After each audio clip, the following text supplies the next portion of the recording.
It is podcasting time. Glenn Power is here from Powerworks Garage, which means we're talking cars, and there is no shortage of conversation to be had. No shortage of cars yet. No shortage of cars either. Well, though, People still putting fuel in them. For how long?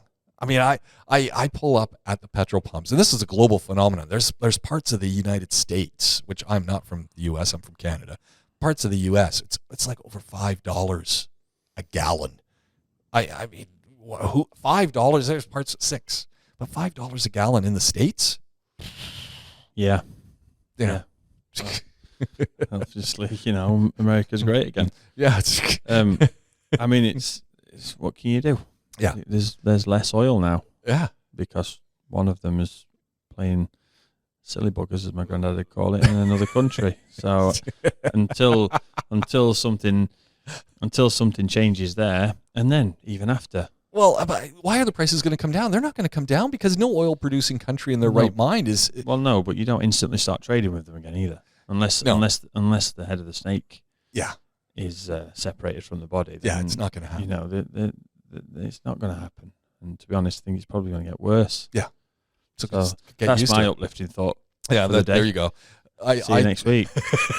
It's all going to get worse. I love it when you pull up to the petrol pumps and you've got someone sitting there and nothing. This is. I'm not being demeaning. Looking for the cameras here for you too. I'm not being demeaning to Nissan here, but I do remember the show that I did maybe 5 years ago where we had a caller call in. We're at the station, radio station, and the caller calls and said, "Look, I got a Nissan Patrol Super Safari, yeah, and I'm not getting good gas mileage. What do you suggest?" And the suggestion was, "Okay, well, look, it's brand new." It's like, okay, well, you got to break in that engine a little bit, but no Mario Andretti off the stoplights. Yeah. Drive at a decent speed. No quick lane changes. Keep your windows up. Blah blah. And the guy basically said, "Well, that's not gonna be no fun to drive." And so he did call back a couple weeks later and says, "Okay, I was a little bit better with driving, and yes, the gas mileage got a little bit better, but like he had an inline 8. It's like that you're not getting good gas mileage on that vehicle."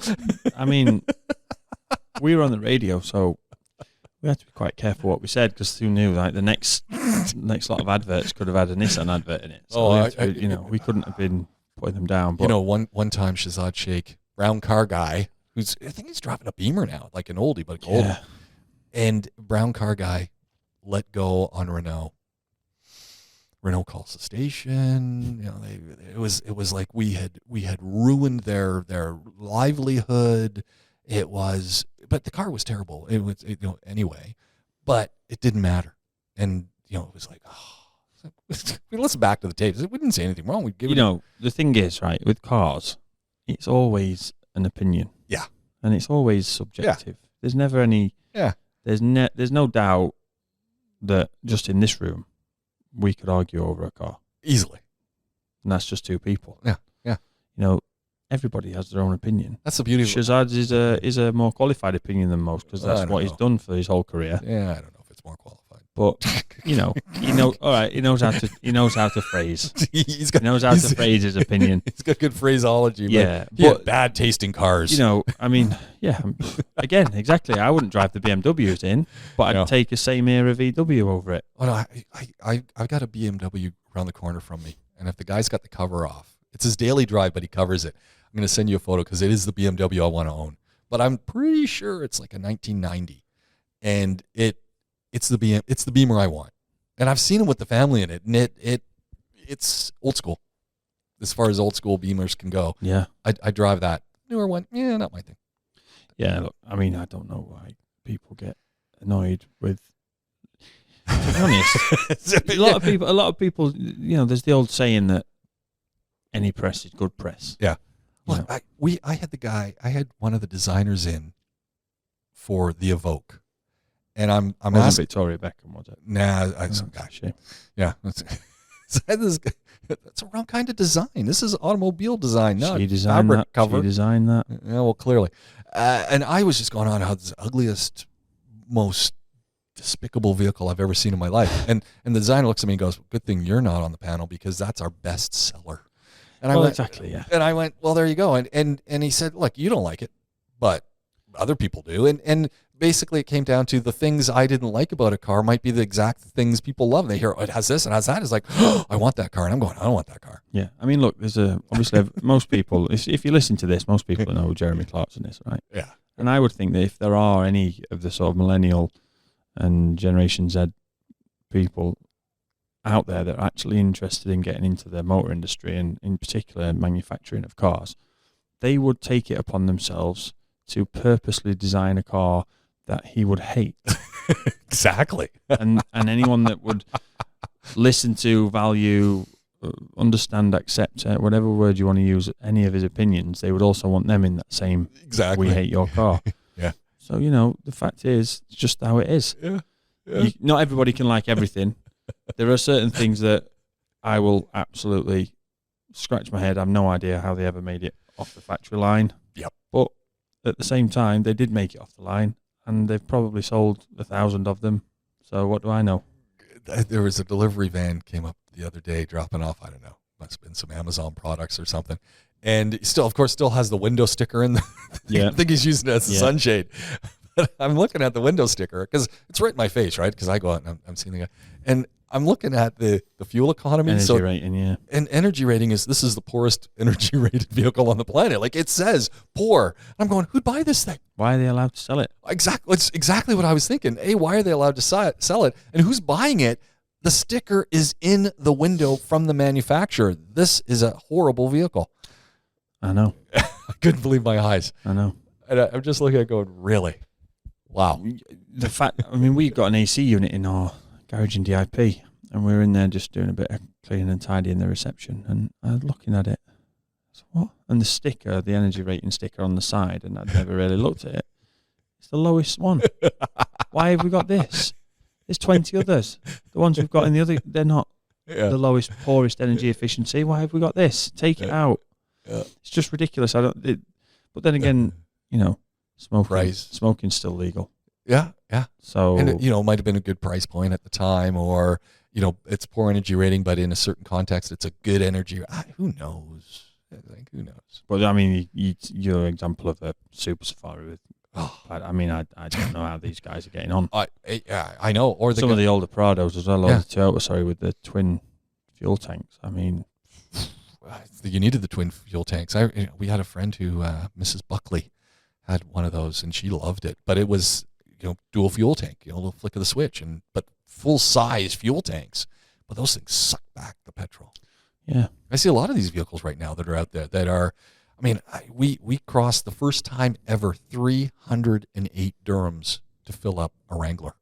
And okay, look, I was bone dry and I was sweating. Now already sweating because I had it's hot, but I'd also hiccuped a few times into the petrol station, gotten it so darn low, and it was like I was going, you sure you should? I got lots of room, and then you hit traffic, and the AC's just cranked, and I'm watching the gauge go down, literally going. We're going to be close. Yeah, we're going to be making it. 308 dirhams to fill it. Even the guy who, tapped the card, and I went, and he goes, yeah, it's a lot of money.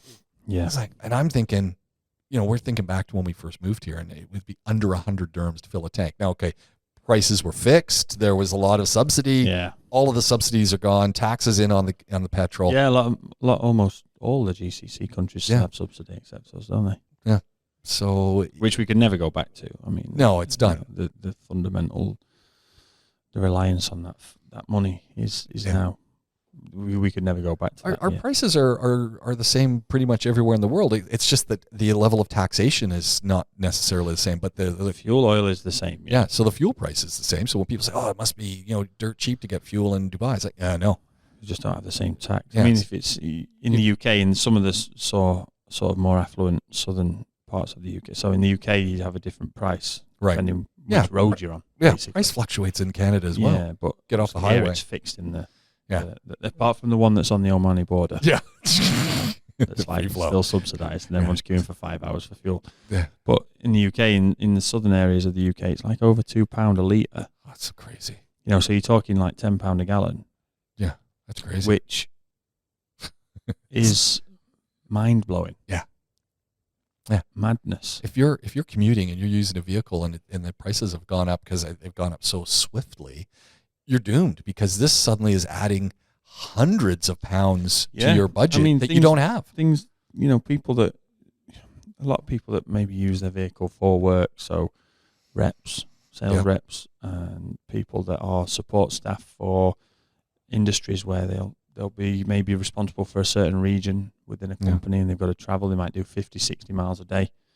You've added 25, 30, 40, 50% to your cost without any real way of budgeting for that. No. Halfway through the year, and your budget's out the window if you're dealing with that. And it's difficult. And one of the things that people always ask us is how to do better fuel economy, but ultimately there are little bits you can do here and there to save a couple of miles a gallon, but that's not going to help. That's not gaining you anywhere near the percentage increase that you've had.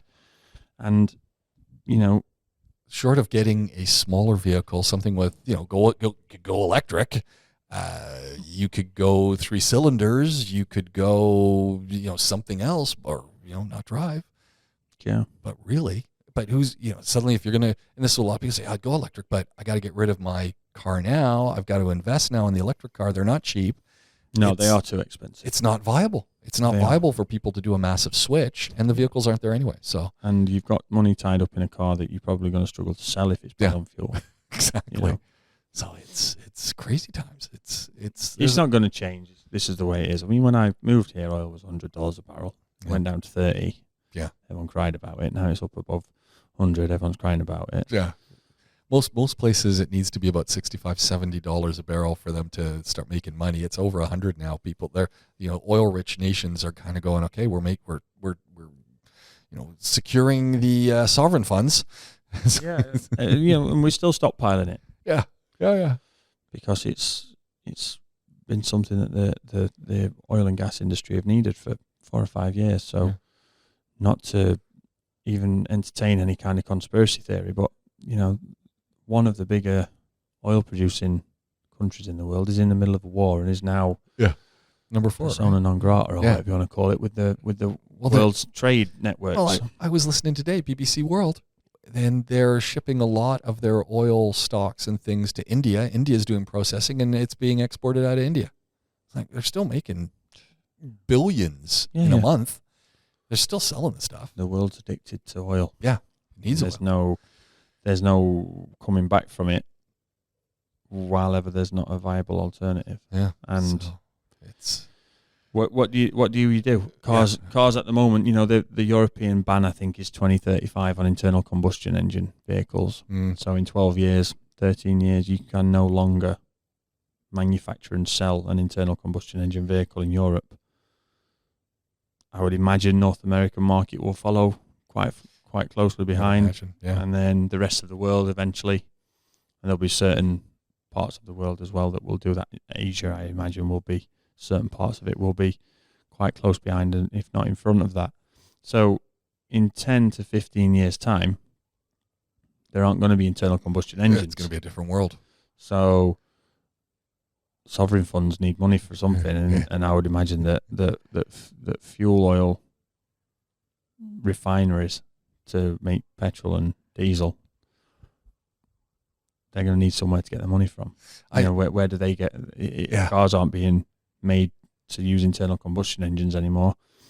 Nobody wants a dirty power plant. No. They've been out of fashion for decades already. Nobody likes power plants as it is, so nuclear's a little bit still want to do with the waste. We'll dig 100-mile tunnels and put it under that, and put big signs on it so archaeologists don't come around in 1,000 years and dig it up. This sort of nonsense that's associated with that. Solar panels too cheap, too free, too available to everybody. How do you charge for electricity? If you can cover your roof in solar panels and have a couple of wind turbines on your garden. Imagine. And storage becomes less than the size of this table. Can you imagine? I know the options are here, but no one wants anyone to go that way. It's like, whoa, and this is genuinely the problem. You've got a huge issue with governments, for good or bad. They also require money to operate. Well, look, we had a a nice little introduction to changed society with the pandemic and work at home. So it's got nothing to do with oil, but work at home. Rapid, instant change of the way we work and live, in that we weren't going to office towers anymore. Yeah. And huge repercussions. One, those buildings become dinosaurs. Two, all of the ancillary services around the building gets harmed. And people are looking at this, and what are they saying now? Get back to the office. Well, not just because you got to fill up the building that you're paying rent on, but you got all those services, the restaurants, the repair stuff, all that are outside of those buildings that cater to those commuting people. We stop cars. It's the same kind of thing. We stop oil production, and we could mandate it pretty quickly that we have to change because our lives depend on it. But it's going to hurt. And are we ready for that change? We weren't ready for it with work, the work week and working from home. What a great experiment. But while everyone can benefit, a huge portion of the working world could benefit from that, employers don't want that. They want to be able to see you. And they're clawing people back to the office. Elon Musk is the he's a great example there. Get back in, or you're fired. Yeah. And I think he's well within his rights to say that, regardless of positive or negative view of Elon Musk that I might have personally. I think he's well within his rights to say that. Yeah. I think, as always, he probably could have done better than the way he said it. But that's just how he is, and I think people that work for him probably know.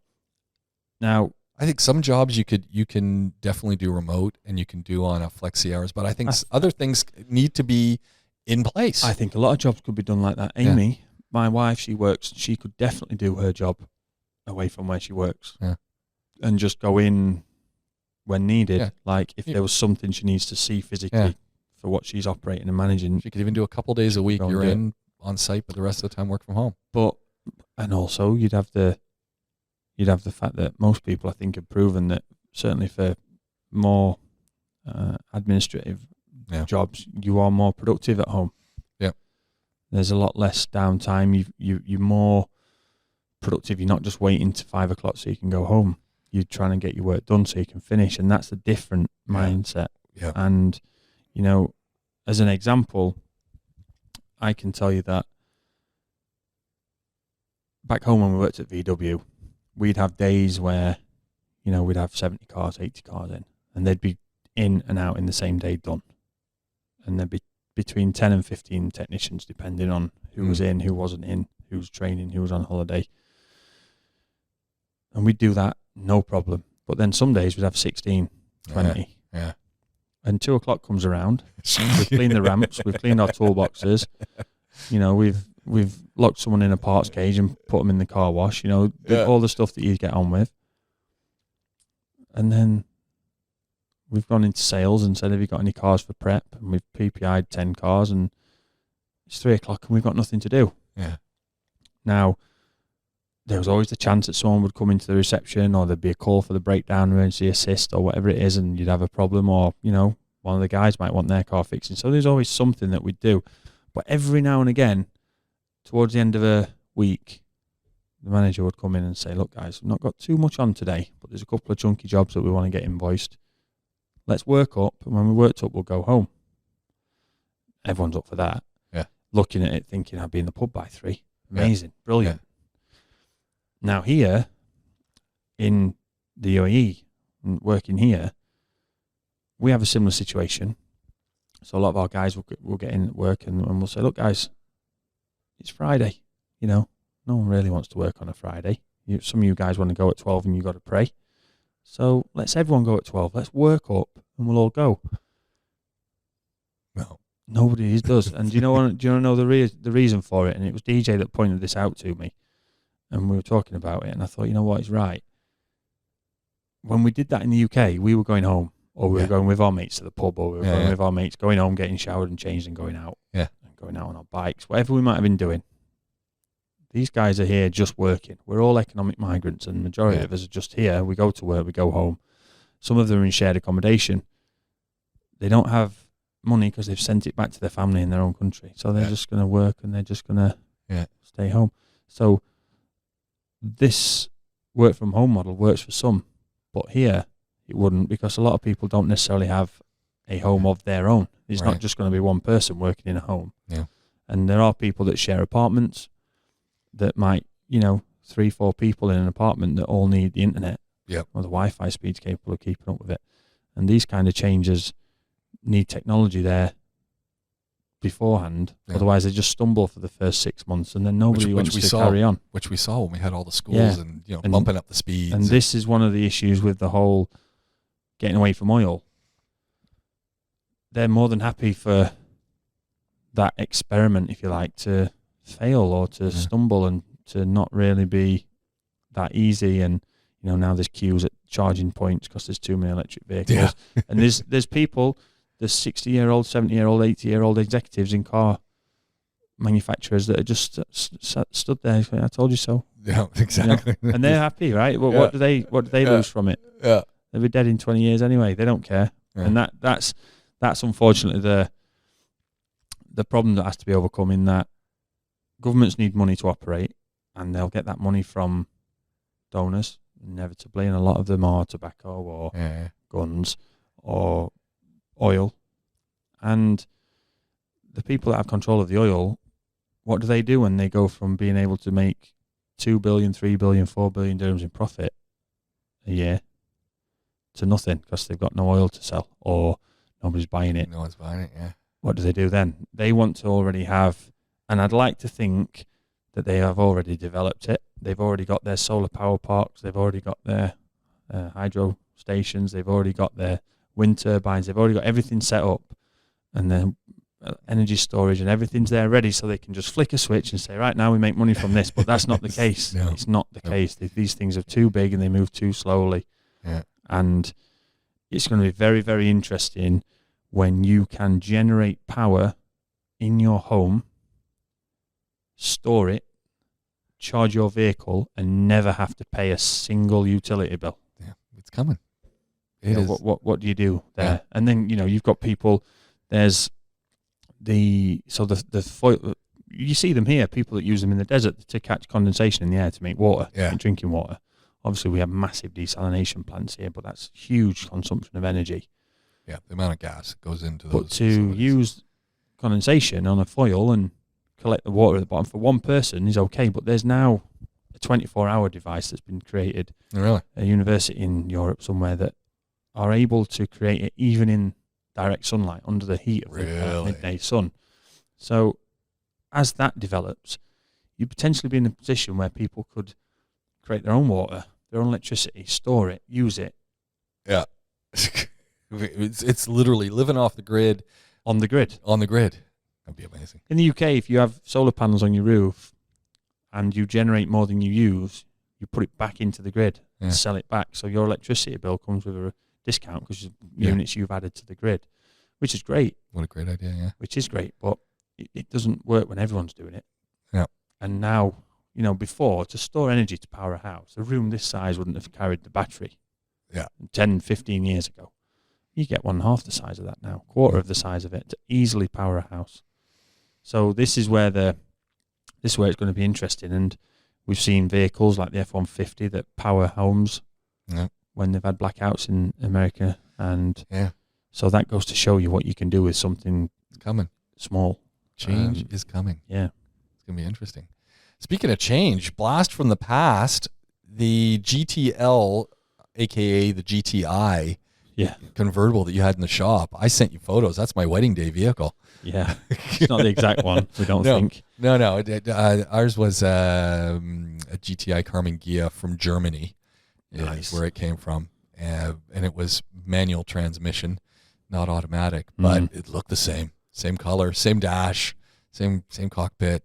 That was a blast. Yeah, it was nice. I got a phone call on Friday evening, and I don't know what actually made me answer the phone. It was like 7 o'clock on the Friday. I'm like, are you joking? But I answered it, and he'd been given my details by one of my friends at one of the car showrooms we work for, RMA, in DIP, and he said he got he actually overexcited me because he said he got a Mark 1 GTI. So I was like, I'd stopped listening. Yeah. I just kept saying, yeah, bring it in, yeah, bring it in, yeah, bring it in. Wasn't really listening. He never actually said. And then he turned up, and it was a 91, 92 Japanese import convertible, which is on the Mark 1 platform, but the Mark 1 was long gone by then. It was the Mark 2 and almost the Mark 3 when they were producing those. But it's mint. Like, the interior needs some work in terms of the plastics on the dashboard. But as with most Japanese cars, it's in really good condition. Where was it sitting in Japan? So it was in Japan for a while, then it was here. So he wasn't the person who brought it here, and it was just found in somebody's garage, just under a cover. Man. Not being used. So he's bare metal with the body and repainted it. And he's redone the roof. He had a new roof. Yeah, I saw that. It was red. The seats have been redone with the original GTI material, the nice red, grey and black. So, you know, real good job of those things. There's a couple of little switches and trims on the dashboard that need attention, and we've got a few things to do with it mechanically. But it was always good to see. It's just a shame it's the automatic. Yeah, and I saw that. 3-speed drain on your fuel tank. Yikes. But still, to look at it, it's a nice car. The roof works. Beautiful shape. I just love that shape. Yeah, a bit classic. Yeah. You know, and that was when all cars from a manufacturer, you could tell who they were from. Yeah, instantly you knew. You saw one of those rock up in that square Golf. You know, in fact, ours was a Rabbit. I think ours. Rabbit. Oh, but you know what? I think it did. No, it was a Rabbit on the back. It was. Yeah. Rabbit in North America. Yeah. Yeah, and but just beautiful. Yeah, beautiful. They were. You know, the whole lineup was the same front end with the round lights in it and the bar grill. Yeah. Yeah. You know, you look at that and it's just like, oh man, I want one. I want one of those back. I'm almost tempted to get in touch with the guy we sold ours to and see, do you still have that thing? Like, what are you doing with that thing? It could be equivalent of school fees next year. Now you don't have to pay more school fees. And I can't imagine. The guy we sold it to was a master tech who taught at a garage school. So, you know, he was very happy that we were sold it to him. But ours was the point, as I told you, we had it, but we only drove it in the summers. And so he would make sure it could drive in the summer. And then the last summer he said, how far are you driving in this? I said, I don't know. And he goes, I really don't feel good about this. He says, I think you can, he prefaces it, I think it'll be okay, but I don't feel good about this because we can't do this anymore. And he said, there's just too many seals and too many things. It's not getting enough, I run it, but I'm not driving it like I need to. And this car needs to be used. Yeah. And so we ended up selling it. And to this day, wish I still had that car. Yeah. Yeah. Everyone's got one of those. DJ was on about his car that he wished he still had. Out of everything he's owned, it was his Mark 4 Golf, and I wish I still had my Mark 2. Yeah. Just the way it is. I mean, my first car, my Polo bread van, I'd take it back in a heartbeat, and I bet it's still running, 100%. But, everybody has that car that they own. Yeah. That they wish they still had. I mean, we had baby seats in the back of that thing. Like, people say, roof down and you got kids. It's like, what are you parents, nuts? I said, it's a good car. It's like, it's what we have. Like, what do you want us to do? Yeah, it's exactly, yeah. It's what we have. And had seat belts. Yeah. And the seats were affixed. It was good.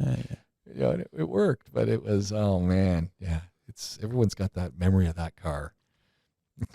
It's just one of those, they've always done it. VW always made iconic convertibles, and the Golf had a charm about it in the fact that they literally cut the roof off, put a bar behind the front seats, and just put a cloth convertible top on it. And it was great because it wasn't electric. It had two hooks on the side. Yeah, that's right. Bar, and you just put it forward, put the hooks in place, and close those. So this one being the Japanese one, it's 92, has got the electric roof on it. And then you just have to hook it at the end, and it still works. Wow. The switch is there; it's not even broken. The switch isn't even broken. So yeah. But the Beetle, the Thing, Trekker. See, I take one of those things any day. Any day. It was just a good time. Yeah.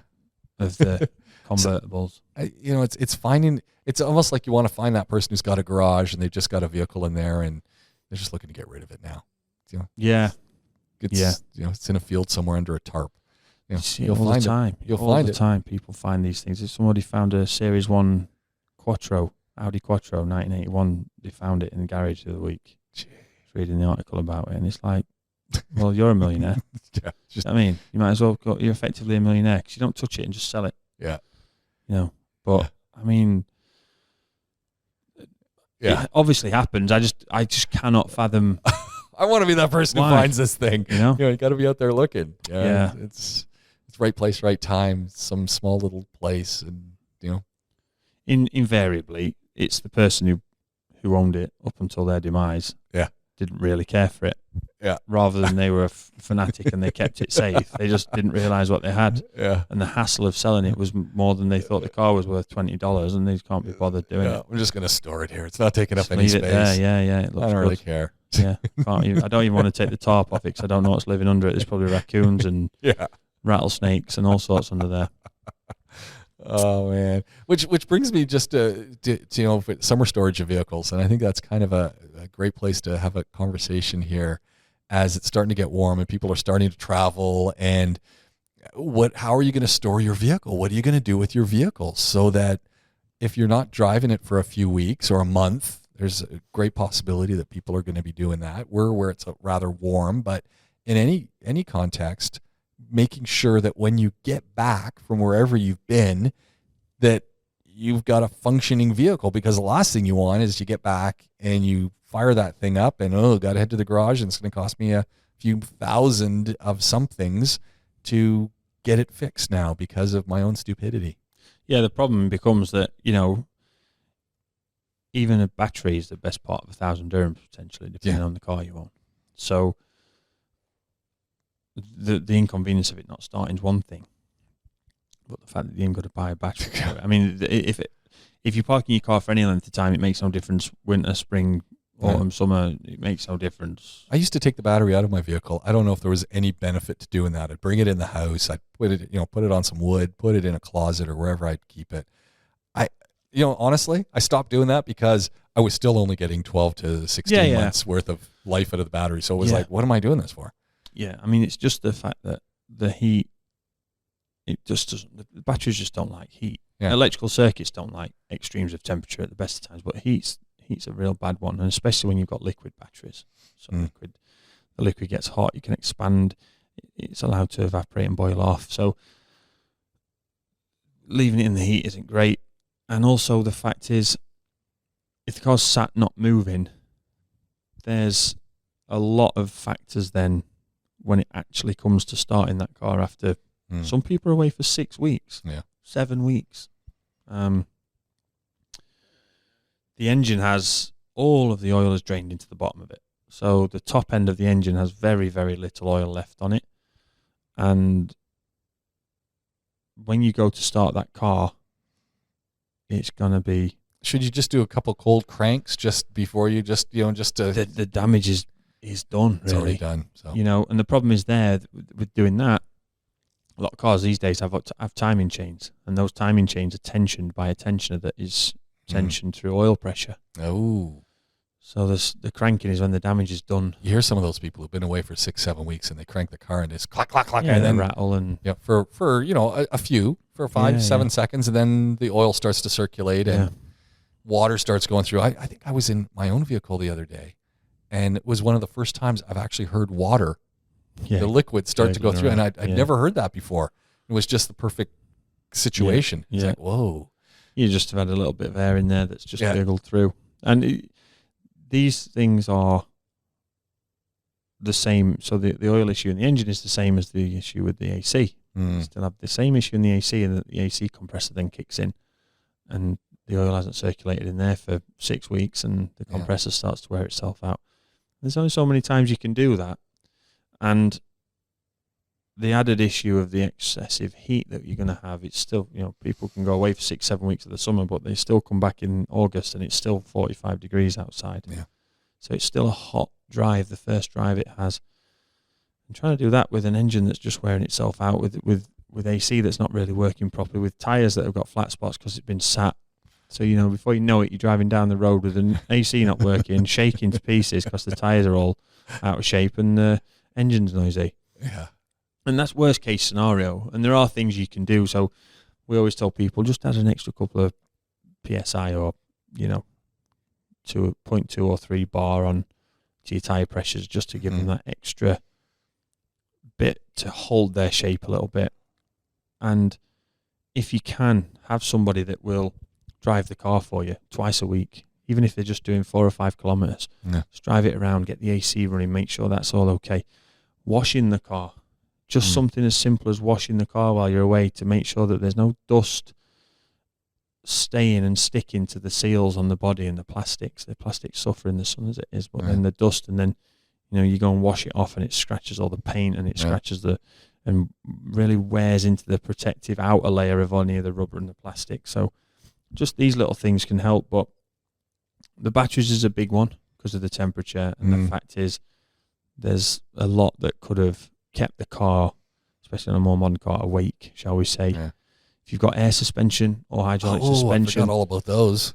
Yeah, these things can start to sag and settle. Now, which isn't necessarily a massive problem, but as an example, when we had cars in the showroom that had air suspension, we had to put them in showroom mode. Now, showroom mode would put them on a higher setting and it would lock everything. So it couldn't, the valves would shut and the air couldn't go back. Right. Now, that is good because it means that the customer can't go around playing with the buttons and lift the car up and down and get the kid's arm stuck in the wheel arch or get themselves trapped in it. But also it means that it shouldn't go down. Yeah. If the suspension's been sat gradually leaking, and it could have been like this for a year, 2 years, who knows, but you just don't notice it because you're driving the car every day and it's inflating itself and it's keeping it up. It could be that it's the valve block itself leaking, so there's not an external leak, so it's not a problem to reinflate. Which is the other thing you start to see when you come back from being away, is all these little things that were just, a little bit here, a little bit there. Suddenly it's a big thing, but invisible. The issue with the air suspension leaking is invariably it's rubber. Right. And if that's sat down on its lowest setting, the rubber will be perishing and cracking, and it doesn't want to be there. Right. So then you start it up and it tries to inflate itself quickly, and before you know it, that's a burst air spring.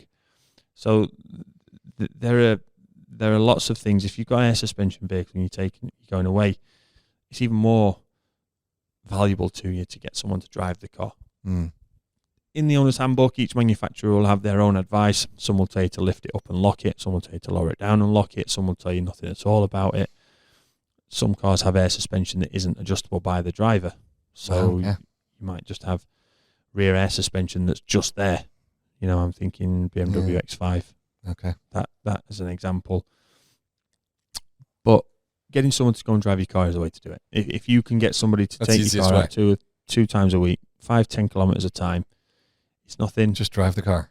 Start it up. Even turn if on the they AC. literally just get someone to pick your car up on a Monday and take it to the car wash, and then nip back round on a Thursday and just check that it's okay and just drive it around the block, Go get a pizza. Plus, if there's anyone scoping your house out, they think you're still there because you see the car moving every day. Yeah, it's like, hey, that's so, it's better than leaving a light on a timer switch on the inside. Yeah. So I think that those basic little things that everybody can do, there's a lot to be said for servicing it. There's a lot to be said for taking it and having just the oil and filter change before you leave, so that oil that's in there is as viscous and as oily as it can be, so that it's got every chance it can of clinging to the top of the engine rather than just dropping down into the sump. Also means you can get as much of that carbon out, so the carbon doesn't have time to deposit and really set rock hard on some of the, certainly in the top end of the engine. Those sort of things are worth thinking about. AC service as well before you were to go wouldn't be a bad idea. Get some fresh oil and make sure you got the right amount of gas in there. Just little things like that. But there's nothing you're going to be able to do with your battery. If you've got a trickle charger, okay, you could disconnect it from the car, leave it on a trickle charge. You could, that you can leave it charging, but if it's going to be killed by the heat, it's going to be killed by the heat. Right. We all know, we've all been there. You've driven to the shop, no problem. Get out, go in, you buy a couple of bottles of water and a bag of nuts, you come back out, it won't start.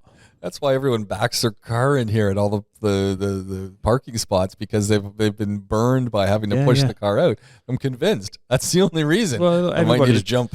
Everybody's been there. Yeah, you don't know, and that there's nothing you can do about that. Yeah, it's amazing how the battery will just die. Yeah, well, look, it's either a lot of times now when modern cars, the dashboards are lit by LEDs, which will take 5 or 6 volts. So people get in the car and say, "Oh, it can't be the battery because all the lights have come on." Yeah, so I need 6 volts for that. the engine to start with a starter motor, it needs fully 12 volts. And if you were to, we do drop tests on batteries, and where we load them up to see how they survive that, basically, and what the voltage drops to. When you start an engine, it can take 40 to 60 amps. Wow, that's it's huge. a lot of power. That's going to hurt you. And the battery will hold about 12.6 volts when it's brand new and in perfect working order. But you know, just with a voltage meter across that, you'll see it drop to 9.5 or 10 volts while it's trying to start. So if the battery is less than 12 volts, you're really going to struggle to start it on a modern car, especially if especially if you're talking about a battery that's in the back of the car. Right. Those thick power cables and ground cables go the full length of the car. So you're losing electricity all the way through. You're losing power all that way. So it's very, very important that people understand there's not much you can do unless you're going to leave it on a trickle charge. But if the battery's going to die, it's going to die. You know, you can keep your battery at the perfect temperature and charge it every day and use the car correct every day and this and this, but the battery will eventually fail. Yeah. So just hopefully it doesn't fail when you get home and you so need it the next morning. Doing what you can to get someone to drive it every day, because then if they go around on the Thursday, you're back on the Saturday, at least they've got the Thursday, Friday to sort the battery for you. Yeah. You know? Yeah, exactly. So that's the way I would do it. We have a few customers that will ask us to do it for them, and we do that for them. We sometimes just drop the car to the airport in the car park before they arrive back, just so they haven't got to get a taxi, because those taxi queues are mental at the airport always. But obviously, it doesn't have to be something that you pay for. You pay for it in goodwill with a friend if you want, but certainly getting these things done will save you that hassle when you get back and you've got school fees to pay, of not having to pay 2, 3, 4K to get your car up and running again after all you did was park it up. Yeah. No, that's good advice. Very good advice. And one other thing, covering, if you've got it just in a carport, you recommend that? You see lots of car covers out there. I see a lot of people just parked on the side of the road these days with car covers. Yeah, I mean, those car covers are always worth buying. I mean, you can.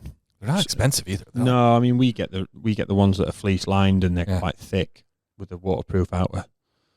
And you know, for most cars, you could probably get them for 1,000 dirhams for one, and it'll save you a lot of hassle. The problem is they're really heavy and they're bulky, so you've got to have somewhere to store it in between. But if you can keep it out the sun, then do. If you are going to leave it covered, then great, that's fine. Just make sure that if you are putting a cover on it and somebody is going to come and use it, that, you know, when they take the cover off, they're not putting it down on the wrong way round and then getting dust and dirt all over it and then putting it back on and scratching the car. Yeah. They're never. And one other thing with covers is keep the cover clean as though it's your car. Because nobody wants to take a cover off when it's dusty, and that's what happens. Because the covers get dusty, people just think, I'm not doing that, I'm not putting that back on. I'm like, ditched. Yeah. So I'll just leave it. So then you end up with a cover that you don't use, just getting dusty and being home for redbacks in the corner of the garage. You might as well just have it not covered it up. Yeah. So if you're going to have a cover on it, wash the cover once it's on it. Keep the cover clean, blow it, dust it, wash it, wipe it, whatever you want to do to it before you take it off, so that it stays clean. And then they are worth having. They'll save you a lot of trouble with plastics and seals and stuff like that failing. We were talking about where are you going to go with, you know, the fact that fuel prices are going up and stuff. Saw this wonderful article that just really caught my attention with this gentleman who worked at Renault for a while and has set up his own little car company in France. They're selling something called the Gazelle, and it is a nuts and bolts electric vehicle. Like, this thing is, you know, he was talking about putting the chassis together. It's 10 parts. It's like a Lego piece. And it's a lot of composite, a lot of fiberglass. It's very light. You can, the entire factory to build these things. He's also, not only has he got these cars that are very economical, not although they're still fairly expensive to get, possibly because of the batteries, given that they are so rudimentary. But the whole factory to build them, a couple of shipping containers is all you need, because instead of a typical car that has a chassis which is 100 parts or so, this one's 10. So the whole car is based on this idea, like, it's going to go 100 kilometers an hour. That's it. It's got your average charge distance that it can go. It's not fancy, but it looks okay. And you can, the factory to build these things, shipping containers, and you could put it pretty much anywhere. You could have, 20 of these set up around a country, and you got basic mode of transportation for folks. And so I thought it was kind of neat. It's a great little idea, and it's kind of the only way you can do it in Europe to get anywhere near the price point that you'll get from the Chinese offerings. Yeah. Because of the corporation taxes and general different standards of how to manufacture. Yeah. It's kind of the only way to do it. And when you put it in, and I've read through it, I think it genuinely comes from a place of wanting to do something the right way. Yeah. And solve a problem, because, we said at the start, fuel prices are too high. Everyone's going to buy an electric car. Oh, hang on a minute. No, they're not, 'cause they're too expensive. Yeah. It's just $40,000 for a Model 3. Yeah. Well, this a nice one. As they're building this, it's low tech and it's very efficient. So I mean, they're saying that this Gazelle, which is made from composite materials in micro factories, that they consume almost half as much as its competitors, and they want to launch this as a new industrial model. So it's potential to be. They're saying like this is going to be the Tesla Buster. Yeah, I mean, look, there's potential for it. I think it makes me look at it and think, well, PSA or VW Group are going to buy that up. Yeah. if VW think that that's going to hurt ID3 sales, well, all right, then we'll buy it, and then whatever.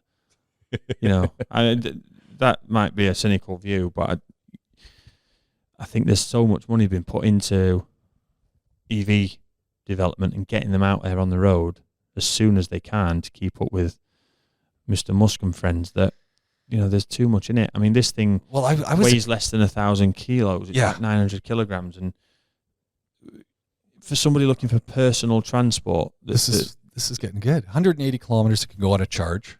It recharges in 4 hours with a standard house socket. Yeah. So suddenly, you're checking all the boxes. I don't need supercharging. Yeah. I don't need this. I can just get to work and plug it in. Yeah. And it doesn't exceed 100 kilometers an hour when it's driving. That's as fast as it's going to go. Look, I think something like this, we've talked about it a couple of times in this episode. If you have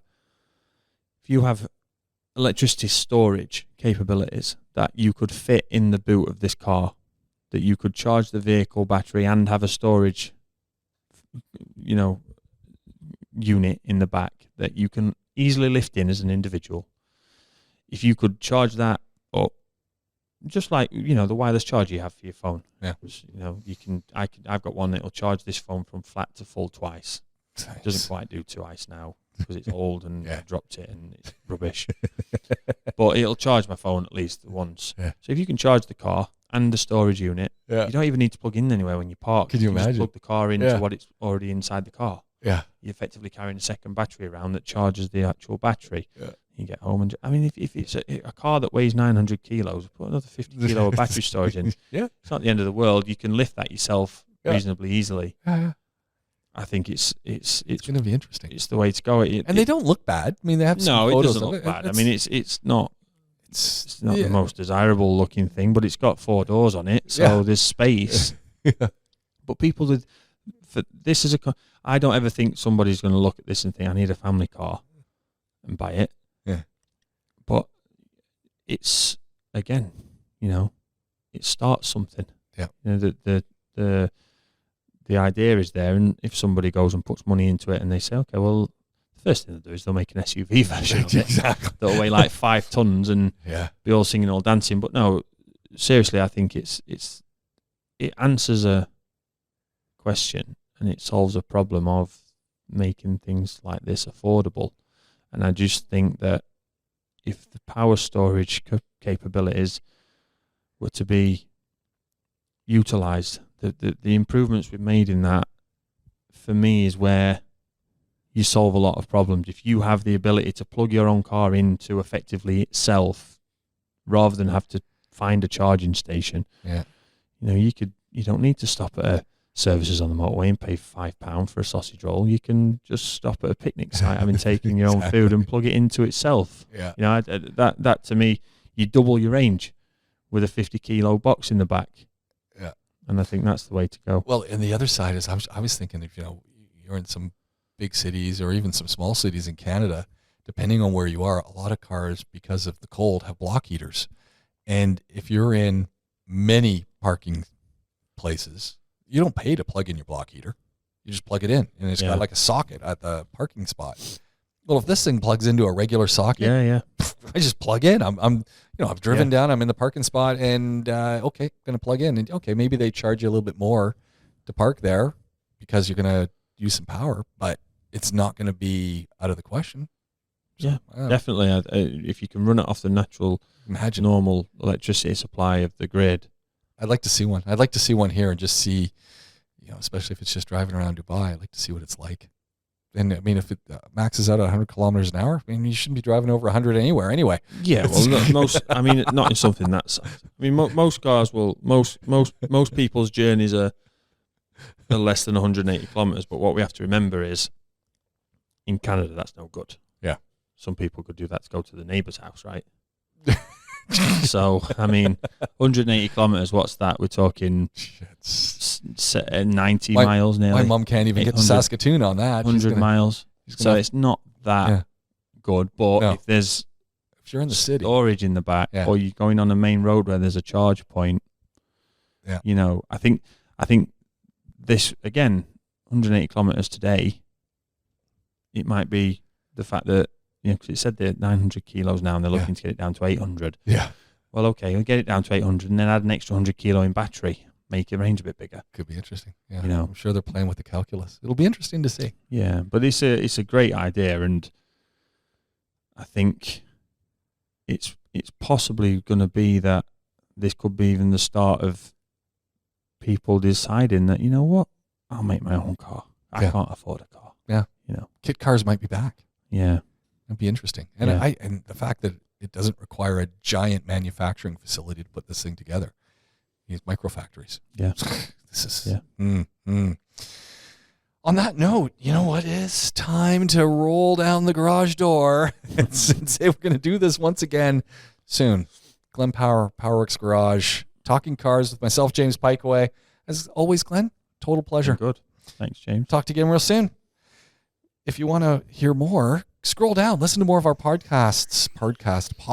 There's a whole bunch of them, and they're always informative, educational, and entertaining. Talk to you again real soon. So long for now.